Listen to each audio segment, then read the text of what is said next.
شەڕی مووسڵ لە کاتژمێری سەفەر نزیک بووتەوە و سوپای عێراق و هێزە بەشدارەکانی ئەو شەڕەش لە ئامادەکاری بەردەوامدان سەرباریەوە ژناکۆکی قوڵ هەیە لە نێوان هێزە بەشدارەکانی شەڕی مووسڵ.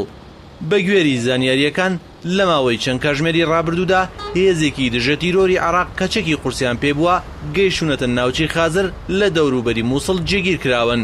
ئەوە ژاوکاتە لەگەڵ جموجولی هێزە جیاوازەکانی تر لە دەوروبەری مووسڵ کە بە ئاڕاستی ئازادکردنی مووسڵ هەنگاو دەنێن. لەگەڵ زیاتر نزیکبوونەوە لە لێدانی مووسڵ هێزە ڕکابەرەکانی عێراقیش زیاتر ناکۆکیەکانیان تۆخ دەبێتەوە.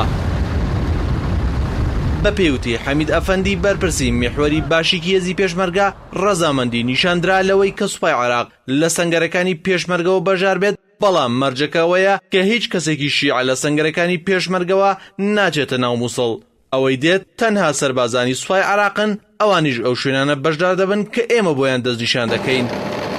ئەم قسانەی ئەفەندی لە کاتێکدایە سعودیە و تورکیا پێداگری دەکەن لەبارەی بەشداری تورکیا و سونەکان لە شەڕی مووسڵ و هێزی شیعی عێراقیەکانیش دژی ئەم کارن و داوای بەشداری دەکەن لە پرۆسەی ئازادکردنی مووسڵ، هاوکات بەشداری سوپای تورکیاش دەدەن لە شەڕی مووسڵ.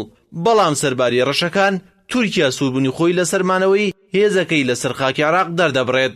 لە لایەکی ترەوە لە ناوخۆی مووسڵ فەرماندەکانی داعش لە حاڵەتێکی خراپی دەرونیدا ئامادەباشی بۆمانەوە لە مووسڵ دەکەن، چونکە بەشێکیان لەگەڵ ئەوەن شارەکە جێبێڵن و ڕادەستی سوپاوێزە نیشتیمانیەکانی عێراقی بکەن و بەشێکی تریشیان لەگەڵ شەڕی کۆڵان بە کۆڵاندان. هەر ئەوەش وای کرد لە ماوەی 48 کاتژمێری ڕابردوودا بەشێک لە فەرماندەکانی داعش کودەتایەکی شکست خواردوو بکەن.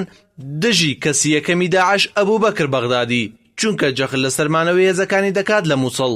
بە گوێرەی زانیاری هەواڵگریەکان داعش پلانی بەرگری داناوە و پشت بە ڕێگای باوی بەرگری تایبەت بەخۆی دەبەستێت، لەوانە دانانی بۆمی چێنرا و چەکی کیمیاوی و سووتاندنی نەوتی ڕەش.